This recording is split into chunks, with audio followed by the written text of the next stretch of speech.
السلام علیکم ورحمۃ اللہ تعالی وبرکاتہ۔ پیارے دوستوں، امید کرتا ہوں آپ خیر و عافیت سے ہوں گے۔ آج ایک بہت ہی بہترین مسئلہ لے کر پھر میں حاضر خدمت ہوا ہوں۔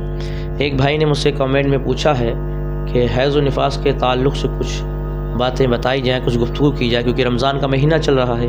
جو ہماری ماں بہنوں کو جو عادتاً طور جو اللہ تبارک و تعالیٰ کی جانب سے جو ہے ہر ماہ جو ان کو خون آتا ہے، اس کو مہینہ کہتے ہیں، حیض کہتے ہیں، اور نفاس اس کو کہتے ہیں جس کے بچے کی پیدائش پر تو بچہ پیدا ہوتا ہے تو اس کی جو مدت ہوتی ہے کم سے کم 40 دن، زیادہ سے زیادہ 40 دن کی مدت ہوتی ہے، اور کم کی کوئی مدت نہیں ہے۔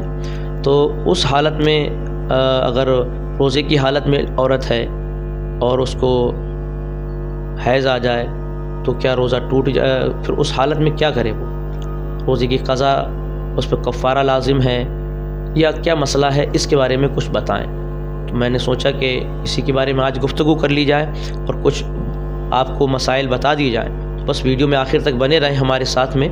اس کا کیا مسئلہ ہے وہ انشاءاللہ میں آپ کو فل طریقے سے جانکاری کہ اس حالت میں عورت کو کیا کرنا چاہیے اور کن چیزوں سے بچنا چاہیے، ٹھیک ہے؟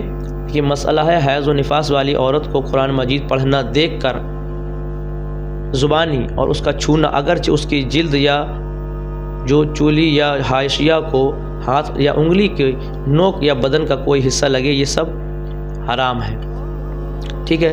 یعنی قرآن مقدس جب عورت بچہ پیدا ہوتا ہے، جو خون آتا ہے تو اس کی مدت زیادہ سے زیادہ 40 دن کی ہوتی ہے۔ بچے پیدائش جو ناپاک عورت جس کو ہم چلہ کرتے ہیں، اور حیض جو ہر مہینہ عورت کو آتا ہے، اس میں ان دونوں کنڈیشنوں میں عورت کو نماز پڑھنا، روزہ رکھنا اور قرآن مقدس کی آیت کریمہ دیکھ کر پڑھنا یا زبانی پڑھنا، قرآن شریف کو چھونا، یہ تمام چیزیں کیا ہے؟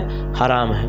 اس میں عورت بالکل کچھ نہیں کر سکتی۔ ہاں، دعائیں ہیں جو دعا، اور ایک مسئلہ اس میں اور بتا دوں میں، جسے الحمد شریف جس کو سورہ فاتحہ کہتے ہیں، یہ قرآن مقدس کی آیت کریمہ ہے پہلی والی، سب جانتے ہیں اس کو، مگر اس میں کیا دے رہا ہے کہ قرآن مجید کو دیکھ کر اور زبانی پڑھنا سب حرام ہے۔ مگر چونکہ وہ دعا الحمد شریف ایک دعا بھی ہے، تو آپ اس کو دعا کی نیت سے، اگر وہ میری بہن دعا مانگے بیٹھے بیٹھے تو دعا کی نیت سے اس کو پڑھ رہے ہیں تو اس میں کوئی حرج نہیں ہے، ٹھیک ہے؟ دوسرا مسئلہ یہ کاغذ کے پرچے پر کوئی سورہ آیت لکھی ہو، اس کا بھی چھونا حرام ہے۔ یعنی کوئی کاغذ ہے، اس پر کوئی سورت لکھی ہوئی ہے اور پھر اس کو اگر دیکھ کر چھو رہی ہے اس کو، تو وہ بھی حرام ہے۔ اس طریقے سے مسئلہ جزدان میں قرآن مجید ہو تو اس جزدان کے چھونے میں حرج نہیں۔ یعنی قرآن مقدس رکھی ہوئی ہے، جو کپڑے کا غلاف ہوتا ہے، جزدان جسے ہم کہتے ہیں، اس میں اگر وہ رکھی ہوئی ہے تو اس کو چھو رہی ہے تو اس میں کوئی حرج نہیں ہے۔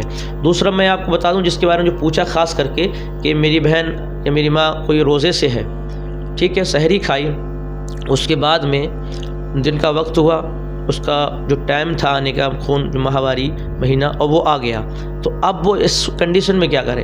تو اس کنڈیشن میں اس کا یہ حال ہے کہ روزہ اس کا وہاں سے ختم ہو گیا۔ اب وہ ایسا نہیں کہ روزے سے رہے، اب وہ اگر کھانا پینا کر رہی ہے تو وہ ایک طرف کونے میں بیٹھ کے کسی کی نظروں میں، بغیر آئے ہوئی نظروں میں، اپنے چھپکے سے کھائے پیے، کسی کے سامنے نہ، یعنی رمضان کا ادب و احترام اس پر لازم ہے، ٹھیک ہے؟ اور اس کا کوئی کفارہ نہیں، اس پہ کوئی جرمانہ نہیں، مگر جب کہ رمضان کا مہینہ نکل جائے عید کے بعد، فوراً اس کی قضا اس پر رکھنا لازم ضروری ہے۔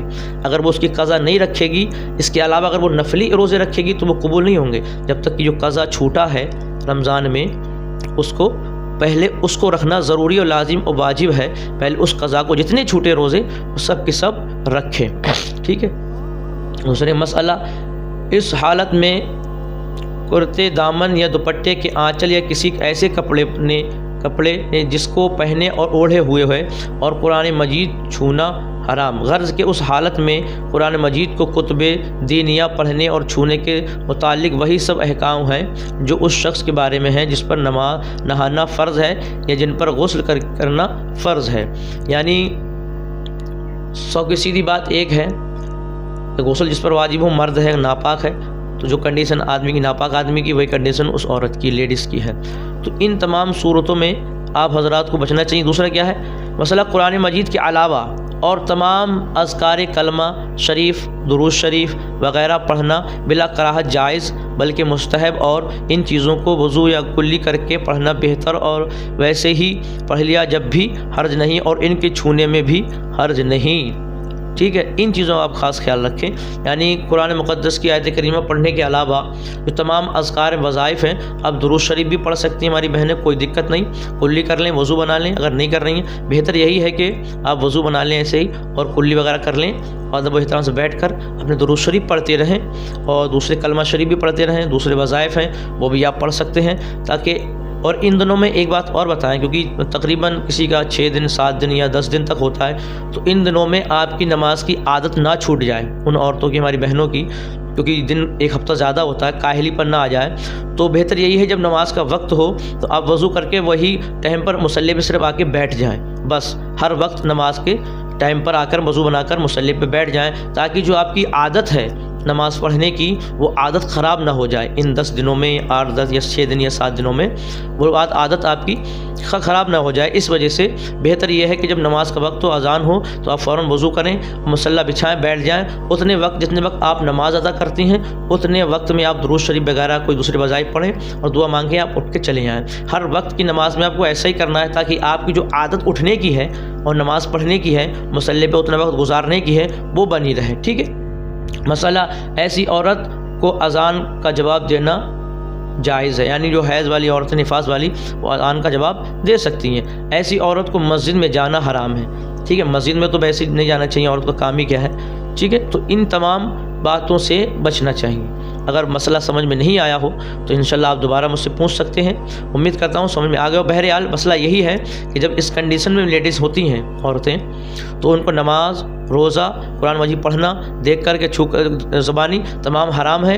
نماز کی قضا نہیں ہے، ٹھیک ہے، جتنی نمازیں چھوٹیں گی اس کی عید کے بعد آپ نماز ادا نہیں کر سکتی، وہ جو قضا ہو گئی، چھوٹ گئیں، وہ چھوٹ گئیں، مگر روزے جتنے چھوٹیں گے وہ تمام کی تمام آپ کو اس کی قضا ضروری ہے، واجب ہے۔ عید کے بعد میں آپ فوراً اس کی جتنے روزے چھوٹے ہیں آپ اس کو رکھیں۔ اب آپ روزے سے ہیں، کتنے وقت بھی آپ کو چاہے، آپ صبح سے شام تک، عصر کے ٹائم یعنی مغرب سے پہلے تک، اذان سے چاہے 5 منٹ رہ گئے ہوں، اور میری بہن کو اگر حیض آ گیا، نفاس یعنی ماہواری آ گئی اور روزے سے تھی، تو اس کا روزہ وہیں ختم ہو گیا، ٹوٹ گیا، کوئی دقت نہیں، اس پہ کوئی حرج نہیں، کوئی اس پہ جرمانہ نہیں، روزہ جو تھا وہ پورے دن کا اس پہ معاف ہو گیا، کیونکہ اس کی جو مجبوری ہے یہ عذر شرعی ہے، یہ خدا کی جانب سے ہے، اس پہ کوئی جرمانہ نہیں ہے، اس سے ٹھیک ہے۔ انشاءاللہ میں امید کرتا ہوں یہ مسئلہ آپ کو سمجھ میں آ گیا ہوگا، نہیں آیا ہو تو آپ مجھ سے دوبارہ پوچھ سکتے ہیں۔ انشاءاللہ ایسی ویڈیو اور ایسی جانکاری کے لیے ہم سے جڑے رہیں، ہمارے چینل کو